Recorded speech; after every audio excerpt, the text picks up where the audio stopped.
இன்னைக்கு நம்ம திருப்பூரூர் கோயிலுக்கு தாங்க வந்திருக்கோம். கோயிலோட குளத்துல பொரி வழிபாடு செஞ்சுட்டு அப்படியே குளிச்சுட்டு முருகரை பார்க்கறதுக்காக கோயிலுக்குள்ள போயிட்டோம்.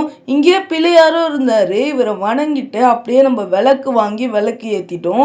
ஸ்ரீமத் சிதம்பர சுவாமிகளை பார்த்துட்டு முருகரை பார்க்கறதுக்காக லைன்ல நின்றுட்டோம். உள்ள முருகர் இப்படி தாங்க காட்சி கொடுத்தாரு.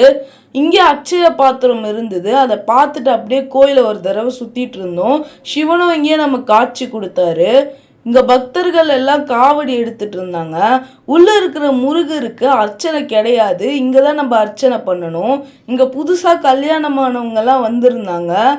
இந்த வன்னி மரத்துல குழந்தை பாக்கியம் இல்லாதவங்க தொட்டில் கட்டுனா குழந்தை பிறக்கிறதா இங்க ஒரு ஐதீகம் இருக்கு. அப்படியே நம்ம வெளியில வந்து கோயிலோட கொடி மரத்தை தரிசிச்சுட்டு இருந்தோம். இங்கே உப்பு வழிபாடும் பண்றாங்க. இங்கே பிரசாதம்லாம் விற்குது. பாய்.